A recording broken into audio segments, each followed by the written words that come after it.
Okay hello. तो आज की क्लास में हम लोग स्टार्ट करेंगे किसके साथ? वेपर प्रेशर के साथ। अब बेसिकली वेपर प्रेशर क्या है, इससे पहले हम लोग पार्शियल प्रेशर वगैरह वगैरह छोटी मोटी चीजें देख चुके हैं। अब वेपर प्रेशर बेसिकली क्या चीज है? अब इमेजिन करो हमारे पास कोई बंद कंटेनर है जिसमें एक लिक्विड रखा हुआ है ऐसे। अब इस लिक्विड के हो सकता है थोड़े बहुत वेपर्स हो या फिर आसपास कोई ना कोई गैस तो होगी, ऐसा तो नहीं है वैक्यूम होगा वहां पे, सिंपल सी बात है। अब यहाँ पे जो वो लिक्विड हो, वो जो गैस होगा, वो तुम्हें मालूम है वो जो गैस है वो वॉल्स पे क्या लगाता है? प्रेशर लगाता है। तो वो जितने भी वॉल्स होती हैं दीवार पे, वो उन सब पे प्रेशर लगाता है। बट एक दिमाग सोचो, पहली वॉल, दूसरी वॉल, तीसरी वॉल, चौथी वॉल एक तरीके से क्या है? लिक्विड है कि नहीं? जमीन एक तरीके से लिक्विड है। तो यानी ये जो गैस के पार्टिकल्स हैं वो जमीन, मतलब एक तरीके से जमीन क्या है, इस लिक्विड पे भी प्रेशर लगाएंगे। एग्जैक्टली ये जो वेपर्स हैं, ये वेपर्स लिक्विड पे भी प्रेशर एक्सर्ट करेंगे। ये सिंपल सी बात है, ये कोई बहुत बहुत तोपची वाली बात नहीं है। तो कहने का मतलब वेपर प्रेशर क्या है? एग्जैक्टली वो जो तुम समझ चुके हो कि क्या होता है कि वेपर प्रेशर और इक्विलिब्रियम वेपर प्रेशर। देखो वेपर को ना VAPOR भी लिखते हैं और VAPOUR भी लिखते हैं। ये वही अमेरिकन और यूके वाला जो सिस्टम है यार, ये बहुत झंझट है। तुम्हारी मर्जी, तुम वेपर लिखना चाहो या वेपर, कोई दिक्कत नहीं है, बट मैं तुम्हें रिकमेंड करूंगा वेपर ही लिखो, वो ज्यादा सही रहेगा। ठीक है ना? खैर वो बात नहीं है। बात यह है कि वेपर प्रेशर जो है उसको हम कैसे डिफाइन कर सकते हैं कि pressure exerted by a vapour. In vapour से, ये जो गैसियस के पार्टिकल्स हैं, इनके वजह से जो प्रेशर एक्सर्ट किया गया है, कब? जब इक्विलिब्रियम में हो। अब इक्विलिब्रियम पे होना जरूरी है, क्यों? देखो ये जो कंटेनर है वो एक तरीके से बंद है, तो जो गैस है और लिक्विड है वो दोनों एक दूसरे से इक्विलिब्रियम में, ना कोई ज्यादा है ना कोई कम है, और ना इस सिस्टम में चेंज आ सकता है क्योंकि वो क्लोज्ड है। ओपन कंटेनर में भी होता है, ऐसा नहीं है उसमें नहीं होता, बट वही है कि तब इक्विलिब्रियम नहीं हो सकता, हम बढ़ा घटा सकते हैं। हम बात करेंगे जब एक तरीके से क्लोज्ड कंटेनर है उसकी बात करेंगे। ठीक है? With its condensed phases at a given temperature in a closed system. Close system की बात करेंगे और एक गिवन टेम्परेचर पे बात करेंगे। ये बात मैं तुम्हें पहले बता चुका हूं, टेम्परेचर से अच्छा खासा फर्क पड़ता है। ठीक है ना?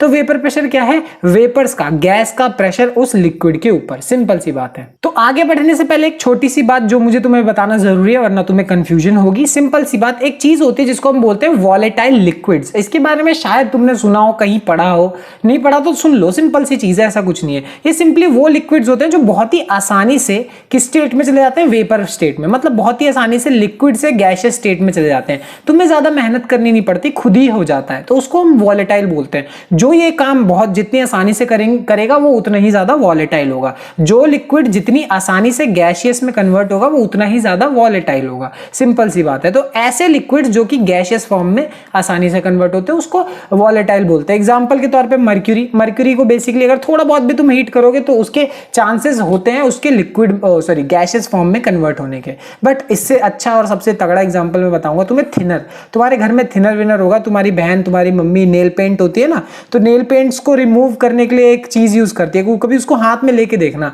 हाथ में लेोगे 2 सेकंड बाद ही उड़ जाता है और हाथ ठंडा ठंडा लगने लगता है। ये देखा जरूर होगा तुमने अपने उसमें घर वर में। ठीक है? तो कभी चेकआउट करो इस चीज को या फिर अपनी मम्मी से पूछो, थिनर बोलना उनको, वैसे ये तो उनको पता लग जाएगा। नेल पॉलिश रिमूवर भी बोलोगे तो समझ में आ जाएगा। कहने का मतलब ऐसे लिक्विड जो सिंपली कन्वर्ट हो जाए किसमें? गैस में। तो अब हम लोग बात करेंगे किसके? Vapour pressure of liquid solutions. मतलब ओवरऑल जब फाइनली हमारे पास लिक्विड आएगा, तुम लोग को मालूम ही होगा लिक्विड सॉल्यूशन किसे बोला जाता है। जब किसी लिक्विड में हो सकता है तुम क्या ऐड करो? कोई गैस ऐड करो, हो सकता है तुम उसमें क्या ऐड करो? कोई सॉलिड ऐड करो, हो सकता है तुम उसमें क्या ऐड करो? लिक्विड ही ऐड करो। ठीक है? तो तीनों ही केस में ज्यादा अमाउंट में लिक्विड है, इसलिए बनेगा क्या? लिक्विड सॉल्यूशन बनेगा। बट हम सबकी बात नहीं करेंगे, हम सबसे पहले बात करेंगे सिर्फ लिक्विड सॉल्यूशन की। इसका क्या मतलब है? सॉल्यूट भी लिक्विड और क्या नाम है, सॉल्वेंट भी लिक्विड, दोनों चीजें लिक्विड होने वाली है। ऐसे केस में वेपर प्रेशर निकालने के लिए हमारे पास क्या तरीका है? और निकालने के लिए हमारे पास एक और साइंटिस्ट है जिन्होंने हमारी मदद की, और उनका नाम क्या है? Raoult's law. ठीक है? मतलब उनका नाम राउल्ट है और उनके लॉ का नाम है राउल्ट्स लॉ। बेसिकली इस लॉ में उन्होंने बिल्कुल ही जैसे हेनरीज लॉ था जो हमने किया, वैसा ही है। थोड़ा बहुत ध्यान से सुनना। उन्होंने ये बोला कि एक सोल्यूशन होगा, मान लो तुम्हारे पास किसका? वॉलेटाइल लिक्विड्स का। वॉलेटाइल लिक्विड्स मैंने अभी तुम्हें समझाया क्या होता है। तो एक मान लो तुम्हारे पास एक सोल्यूशन होगा वॉलेटाइल लिक्विड्स का। अगर तुम्हें मान लो पार्शियल प्रेशर निकालना है, पार्शियल वेपर प्रेशर निकालना है। पार्शियल प्रेशर मैं तुम्हें बता चुका हूं क्या होता है। ठीक है ना? तो उसी को कन्वर्ट कर दो पार्शियल प्रेशर में। मतलब ए गैस है, बी गैस है, सी गैस है, तो तीनों को मिक्स कर रखा है तो टोटल प्रेशर। बट अगर अकेले इसकी बात करेंगे तो पार्शियल प्रेशर ये होता है। ठीक है ना? तो वही पार्शियल वेपर प्रेशर जो होगा, मान लो जो लिक्विड्स का, वो अगर तुम्हें निकालना है of each component of the solution is directly proportional to its mole fraction present in the solution. यानी अगर तुम्हें उसका पार्शियल वेपर प्रेशर निकालना है तो वो भी डायरेक्टली किसके प्रोपोर्शनल होगा, मोल फ्रैक्शन। एग्जैक्टली जैसे हेनरीज लॉ में हुआ करता था कि अगर तुम्हें प्रेशर निकालना है वो डायरेक्टली प्रोपोर्शनल होता है मोल फ्रैक्शन के। सिंपल सी बात है, वही चीज यहाँ पे भी होगी कि वो डायरेक्टली प्रोपोर्शनल किसके होगा, मोल फ्रैक्शन के। और जब तुम क्या नाम है ये हटाओगे, क्या कहते हैं, प्रोपोर्शनलिटी के साइन को इक्वल आएगा, और इक्वल हटाने के बाद ये कांस्टेंट जो आया ये आया P1 नॉट। अब ध्यान से सुनना, ये जो P1 नॉट है, पहली बात तो रॉल्स लॉ समझ में आ गया ना। रॉल्स लॉ समझो, अगर पार्शियल वेपर प्रेशर निकालना है तो partial vapour pressure is directly proportional to mole fraction. पहली चीज तो ये। अब वही है कि जब कांस्टेंट आया यहाँ पे जो P1 नॉट है वो क्या है, is the vapour pressure of pure component 1। इसका क्या मतलब है, ध्यान से सुनो। इस लिक्विड को और इस लिक्विड को तुमने मिक्स किया है, ठीक है, मिक्स करने के बाद सोल्यूशन बनाया है और तुम उसके बाद अलग अलग दोनों का पार्शियल वेपर प्रेशर ढूंढ रहे हो, ठीक है। अब मान लो सिर्फ लिक्विड, ये वाला लिक्विड अलग से पड़ा हुआ होता है, लिक्विड 1 सिर्फ अकेले ये जब पड़ा होता है, और इस अकेले के पड़े रहने पे जब यहाँ पे वेपर प्रेशर जो बनता, वेपर प्रेशर मैं समझा चुका हूं, वेपर प्रेशर जो बनता अकेले पड़े हुए साफ साफ लिक्विड, सिर्फ एक की ही बात करूं तो उसको हम क्या बोलेंगे, P1 not, pure component 1। Pure component मतलब वो अब किसी के साथ मिक्स नहीं हो रखा, वो अभी अकेला है। समझ में आ गई बात। तो P1 नॉट का मतलब ये है, ठीक, यानी सिर्फ इस वाले कंपोनेंट का वेपर प्रेशर, ठीक है ना। आगे ध्यान से सुनो, वही अगर मैं बात करूं P2 वाले के लिए तो P2 वाले के लिए डायरेक्टली प्रोपोर्शनल होगा X2 के, मतलब मोल फ्रैक्शन के डायरेक्टली प्रोपोर्शनल होगा। और P2 is equals to P2 not, मतलब P2 नॉट का क्या मतलब है, क्या हो जाएगा यहाँ पे, P2 not is the vapour pressure of pure component 2, pure component 2। Second वाले कंपोनेंट का क्या होगा, वेपर प्रेशर हो जाएगा वो। तो देखो हमने क्या किया, हमें पता लग गया कि अगर दो कंपोनेंट को मिक्स किया तो पहले वाले के लिए जो पार्शियल वेपर प्रेशर या पार्शियल प्रेशर जो भी तुम बोलना चाहो, अगर पहले वाले के लिए निकालना चाहोगे तो वो डायरेक्टली प्रोपोर्शनल होगा उसके मोल फ्रैक्शन के, दूसरे वाले का निकालना चाहोगे तो वो डायरेक्टली प्रोपोर्शनल होगा उसके मोल फ्रैक्शन के। वो ये हटाओगे तो P1 नॉट P2 नॉट आएगा जो कि कांस्टेंट है, और वो क्या है, vapour pressure of the pure component. सिर्फ अकेला वो पड़ा हो तब कितना होगा, ठीक है। अब मान लो इसको मैं कंबाइन करूंगा, दोनों को ऐड करूंगा तो तुम्हें मैंने बताया टोटल प्रेशर, लाइक एक मान लो वो है डब्बा, उसमें 3 गैसेस पड़ी हुई हैं। अब तीनों गैसेस अलग अलग प्रेशर लगाएंगी बट ओवरऑल तो एक ही प्रेशर होगा, और उसको हम क्या बोलेंगे, टोटल प्रेशर, ठीक है ना। और वही अकेले का जो प्रेशर होता है उसको हम पार्शियल प्रेशर बोलते हैं। तो अगर मान लो टोटल प्रेशर निकालना है तो तुम्हें इसको और इसको क्या करना पड़ेगा, ऐड, P1 और P2 को क्या करना पड़ेगा, ऐड करना पड़ेगा। और फाइनली ऐड करने के बाद हमारे पास आंसर कितना आएगा, ये। तो P1 की जगह P1 नॉट X1 और P2 की जगह P2 नॉट X2। सिंपल सी बात है, यानी ये जो चीज थी और ये जो चीज थी हमने उठा के किधर पुट कर दी, इधर पुट कर दी। ये तो बहुत सिंपल सी चीज है और कुछ भी नहीं। अब जरा ध्यान से देखना, यहाँ मैं एक छोटी सी चीज करने वाला हूँ, कोई बहुत बड़ी चीज नहीं, बहुत सिंपल सी चीज। हमने क्या किया, ये हमारे पास इक्वेशन आई, इस इक्वेशन में X1 की जगह हमने क्या पुट कर दिया, 1 माइनस X2। क्या करा मैंने, ये मोल फ्रैक्शन मैंने तुम्हें सिखाया था, ओवरऑल सबके मोल फ्रैक्शन जब तुम ऐड करते हो किसी भी सोल्यूशन में तो फाइनली वो किसके बराबर होता है, 1 के बराबर होता है। यानी अगर X1 की वैल्यू निकालोगे तो 1 माइनस X2 हो जाएगा, उसकी जगह मैं ये पुट कर सकता हूँ, कोई दिक्कत वाली बात नहीं है, ठीक है। तो वैल्यू पुट कर दी। अब वो ये अगर यहाँ पे अगर तुम P टोटल की वैल्यू निकालोगे तो क्या आ जाएगा, P1 नॉट, इसको मल्टीप्लाई करते हैं, minus P1 not X2 plus P2 not X2, ठीक है। X2 कॉमन ले लो तो फाइनली क्या बचेगा, P1 नॉट माइनस X2, एक तरीके से कॉमन ले लो, चलो माइनस ले लो प्लस ले लो, तुम्हारे ऊपर। अंदर क्या बचेगा, P1 not minus P2 not, तुम्हारी मर्जी है। बट तुम नोटिस करो हमारे पास ये भी एक इक्वेशन आई।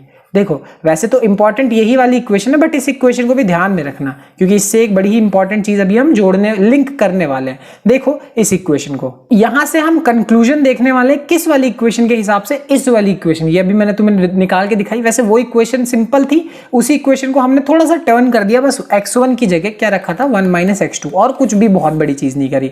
इसी इक्वेशन के कंक्लूजन देखते हैं जो कि बहुत इंपॉर्टेंट है। पहला conclusion, total vapour pressure over the solution can be related to the mole fraction of any one component. सिर्फ एक कंपोनेंट, मतलब तुमने एक चीज और किसी दूसरी चीज को ऐड करके एक सोल्यूशन बनाया, बट अगर तुम मान लो टोटल प्रेशर निकालना चाहते हो तो तुम दोनों में से किसी एक के भी मोल फ्रैक्शन को अगर पता कर लो, दोनों में से किसी एक का ही मोल फ्रैक्शन, चाहे X2 का पता कर लो चाहे X1 का, मतलब पहले वाले का या दूसरे वाले का, तुम आराम से उससे टोटल वेपर प्रेशर आराम से निकाल सकते हो, कोई दिक्कत वाली बात नहीं है, ठीक है ना, आराम से निकाल सकते हो। देख रहे हो कि यहाँ पे हम सिर्फ x2 की मदद से निकाल सकते हैं। और वही अगर मैं x2 की जगह क्या रख दूं, 1 माइनस x1 रख दूं, तो फिर हम x1 की जगह मतलब हेल्प से निकाल पाएंगे। वही कहने का मतलब है। सो सिर्फ एक कंपोनेंट के ही मोल फ्रैक्शन से हम टोटल वेपर प्रेशर को लिंक कर सकते हैं। इजी बात है ये।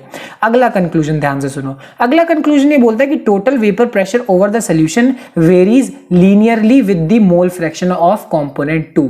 इसका क्या मतलब है कि जो टोटल वेपर प्रेशर है वो इससे लीनियरली वेरी कर रहा है। अब लीनियरली वेरी करने का क्या मतलब है, मैथमेटिकल चीज है ये। y is equals to M X plus C, ठीक है। ये एक इक्वेशन होती है जो कि तुम मैथ में सीखने वाले हो। अभी इसको बहुत डिटेल में मैं तुम्हें नहीं समझाऊंगा, बट एक सिंपल सी इक्वेशन है ये। इस इक्वेशन के कहने का मतलब ये होता है, वैसे तुम थोड़ा बहुत सीखोगे भी अगर क्या नाम है, तुम लोगों के ट्रिग्नोमेट्री के सेकंड मतलब ट्रिग्नोमेट्री में जब तुम ग्राफ्स बनाओगे तब तुम्हें देखने को मिलेगा। खैर इतना मैं समझा देता हूँ कि y is equals to M X plus C. ये इस तरीके की इक्वेशन ये शो करती है कि पक्का जो ग्राफ बनेगा वो सीधा ग्राफ बनेगा। मतलब जरूरी नहीं है कि यहां से जाए या यहां से जाए, बट ये जरूरी होगा कि ग्राफ क्या बनेगा, हमेशा सीधा बनेगा। ये बात जरूरी है, ठीक है। तो वैसे ही तुम देख सकते हो इस इक्वेशन को भी हम उसी तरीके से रिप्रेजेंट कर सकते हैं। मान लो ये अगर y है, ये पूरा का पूरा टर्म m है, ये हमारे पास x है और ये हमारे पास क्या है, c है। तो तुम देख सकते हो y is equals to M X plus C एक इक्वेशन बन गई। ये अभी इतना समझ लो, कंफ्यूज मत करो खुद को, क्योंकि इसको तुम मैथ में पढ़ने वाले हो और इसको कभी डिटेल में अलग से भी देख लेंगे। बट इसका क्या मतलब है, इसका मतलब ये है कि जो हमारा ग्राफ होगा एक लीनियर ग्राफ होगा। ऐसे इक्वेशन का मतलब होता है हमारा ग्राफ लीनियर होगा, सीधा ग्राफ होगा, ये मतलब होता है। और इसका कोई मतलब नहीं है ज्यादा, ये मत सोचने लगना क्या बोल दिया मैंने, ये इसका मतलब सिर्फ इतना ही है। तो जैसे कि यहाँ तुम एक ग्राफ देख सकते हो, सिंपल ग्राफ है, ग्राफ में कंफ्यूज मत होना। ये कोई ग्राफ वैसा नहीं है कि समय के साथ बढ़ रहा है घट रहा है, वैसा ग्राफ नहीं है, डिफरेंट है ये।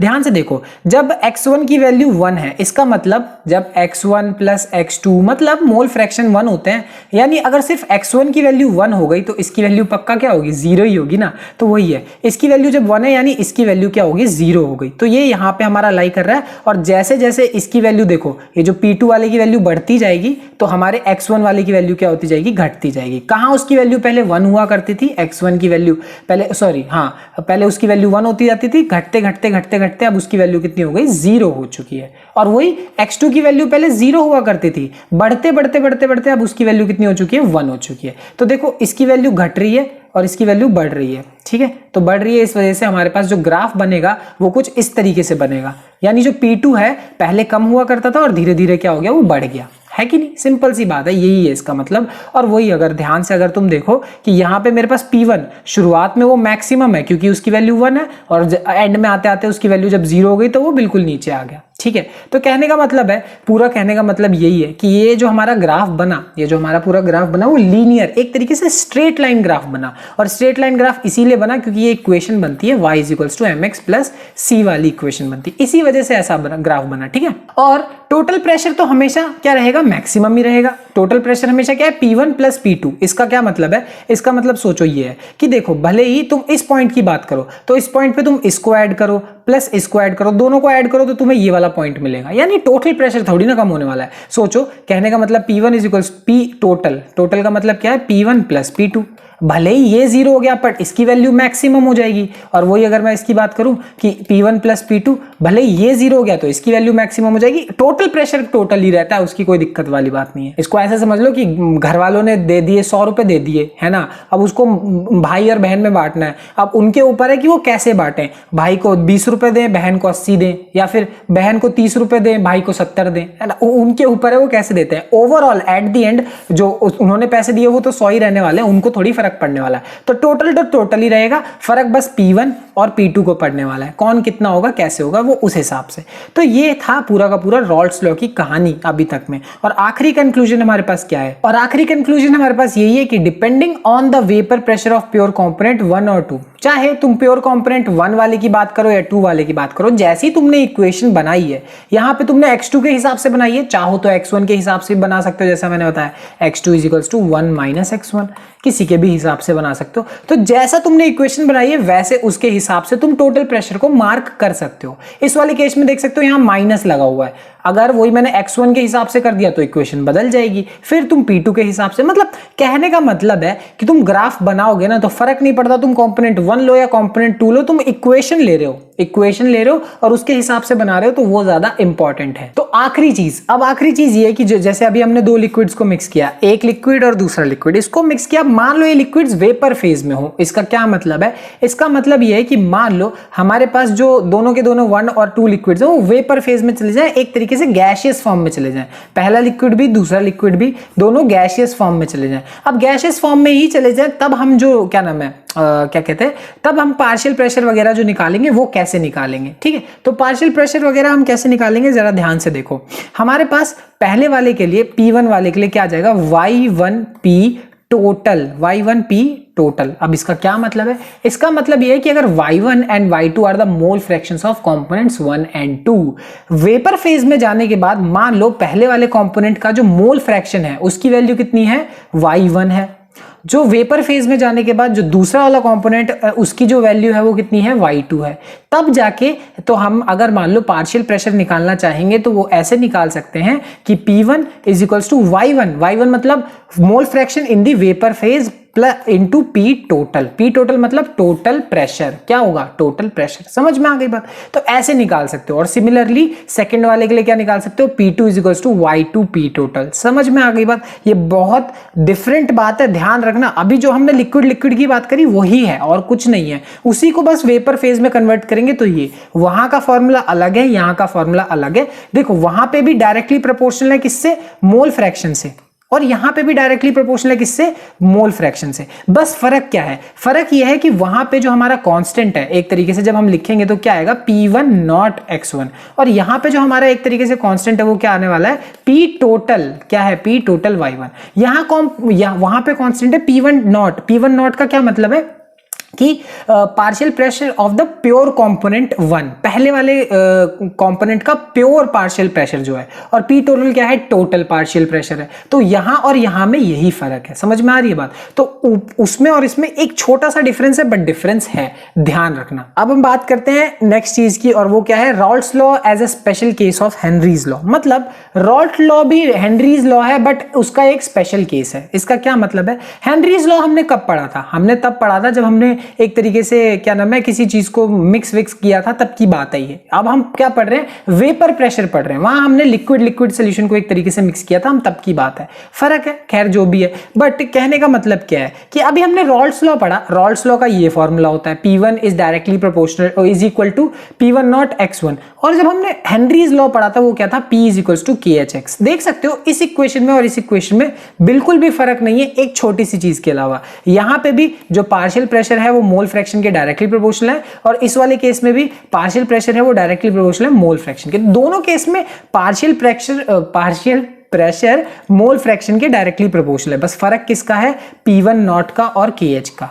KH क्या होता है, KH होता है Henry's law constant. Henry's law constant होता है। और ये क्या है, ये क्या है, ध्यान से सुनो। अभी बताया ना मैंने कि पहले प्योर कंपोनेंट का पार्शियल प्रेशर, ये चीज है। तो इसमें और इसमें फर्क है, इसमें और इसमें फर्क है। तो वही है, कहने का मतलब हम ऐसा बोल सकते हैं कि Raoult's law becomes a special case of Henry's law in which KH becomes equal to P1 naught. KH equal चला गया किसके, P1 नॉट के। यही एक छोटा सा फर्क है और कोई भी फर्क नहीं है। वरना अगर तुम देखो कि रॉल्ट्स लॉ और हेनरीज लॉ बिल्कुल सेम है और कुछ भी फर्क नहीं है। तो बस आज की क्लास के लिए आखिरी चीज हमारे पास वही है कि अभी हमने लिक्विड सोल्यूशन के लिए वेपर प्रेशर देख लिया। अब हम सॉलिड इन लिक्विड का देख लेंगे कि अगर मान लो सॉलिड को हमने लिक्विड में ऐड किया है तब क्या होगा, तब जो वेपर प्रेशर होगा उसका क्या मतलब होने वाला है। सिंपल सी बात है, ध्यान से सुनना। रॉल्ट्स लॉ मतलब वो इन जनरल वही बोलता है कि जो पार्शियल वेपर प्रेशर हुआ वो किसी भी वॉलेटाइल कंपोनेंट का वो डायरेक्टली प्रोपोर्शनल है मोल फ्रैक्शन के। Partial pressure directly proportional mole fraction के। ये बात 20 बार बोल चुका हूं आज की क्लास में मैं, ठीक है। तो वो यही है, तब पहले भी वही था, अभी भी वही रहेगा। बट फर्क कहां आता है, फर्क यही आता है कि when the solute is non volatile. मान लो जो सॉलिड तुमने ऐड करा है वो नॉन वोलेटाइल है। वोलेटाइल मतलब ऐसी चीज जो कि आसानी से फेज में चली जाती है, आसानी से वेपर फेज में चली जाती है। तो अगर वो मान लो नॉन वोलेटाइल है, मतलब वो आसानी से वेपर फेज में नहीं जाता, तो इसकी वजह से होगा क्या, only the solvent molecules are present in vapour phase, सिर्फ सॉल्वेंट ही वेपर फेज में प्रेजेंट होगा and contribute to the vapour pressure, और सिर्फ वही किस में कंट्रीब्यूट करेगा, वेपर प्रेशर में। सिंपल सा पिक्टोरियल रिप्रेजेंटेशन है इसका, देख लो आराम से समझ में आ जाएगा। मान लो प्योर सॉल्वेंट है, तो देखो सरफेस पे प्योर प्योर प्योर प्रेजेंट है और मस्त खूब सारे चलेगा वेपर प्रेशर में, और वो सारे के सारे प्रेशर लगाएंगे, सिंपल सी बात है कि नहीं। बट जैसे ही तुमने उसमें सॉल्यूट ऐड किया, तो सॉल्यूट ऐड करते ही बहुत सारा अमाउंट सॉल्यूट का सरफेस पे होगा, और उसकी वजह से पहले जितना वेपर प्रेशर था अब उतना वेपर प्रेशर नहीं होगा, क्योंकि सॉल्यूट जो है वो वॉलेटाइल नहीं है, वो वॉलेटाइल नहीं है, सिंपल सी बात है, वो सॉलिड है यार। सॉलिड इतनी आसानी से गैस में कन्वर्ट होगा क्या, नहीं होगा, बहुत कम ही होते हैं जो गैस में कन्वर्ट होते हैं। तो कहने का मतलब ये है कि जब वो मस्त प्योर था, किसी के साथ उसका मेल मिलाप नहीं हुआ था, तब उसको फर्क नहीं पड़ रहा था और खूब वेपर प्रेशर था, खूब सारा था। बट जैसे ही उसमें सॉल्यूट ऐड हुआ, बड़ी दिक्कत करने लगा वो, और अब वेपर प्रेशर उतना नहीं है, कम हो गया, क्योंकि वो सरफेस पे आ गया। देख सकते हो, सिंपल पिक्टोरियल रिप्रेजेंटेशन है। और इसी चीज को ग्राफ से भी समझ सकते हैं कि जब वेपर प्रेशर प्योर सॉल्वेंट का लेंगे तो वो मैक्सिमम होगा, एकदम टॉप पे होगा मैक्सिमम। जब प्योर नहीं होगा तब वेपर प्रेशर थोड़ा सा उससे क्या होगा, कम होगा। यही ये ग्राफ डिनोट करता है। कहने का मतलब है जैसे ही तुम सॉलिड को लिक्विड में ऐड करते हो, वेपर प्रेशर क्या होता है, घटने लगता है। क्यों घटने लगता है, क्योंकि जो सॉलिड है वो वॉलेटाइल नहीं है, वो आसानी से गैस फेज में नहीं जाता। समझ में आ गई बात। तो इसीलिए जब कैलकुलेशन या फिर क्वेश्चन वगैरह जो भी आता है, उसके क्वेश्चन के उस फेज में आने के ज्यादा चांसेस है जब हम लिक्विड को ही लिक्विड में ऐड करते हैं। सॉलिड को लिक्विड में ऐड करने में ज्यादा कोई दिक्कत ही नहीं। क्यों, साफ साफ पता लग रहा है सॉलिड वॉलेटाइल ही नहीं है, तो यानी वो पक्का वेपर प्रेशर को गिराएगा, और इसके अलावा कुछ नहीं है, एक छोटा सा ग्राफ है और कुछ भी नहीं। ठीक है, तो ये था रॉल्स लॉ। इसको समझने में काफी लोगों को प्रॉब्लम होती है, बट इसको स्टेप बाय स्टेप जितना अपने तरफ से पूरे तरीके से क्लियर करके पढ़ोगे उतना ज्यादा आसान रहेगा। इस वीडियो को जितना पार्ट्स में देखने की कोशिश करोगे उतना आसान तुम्हें फील होगी। ठीक है, चलो मिलते हैं अगली क्लास में, बाय बाय।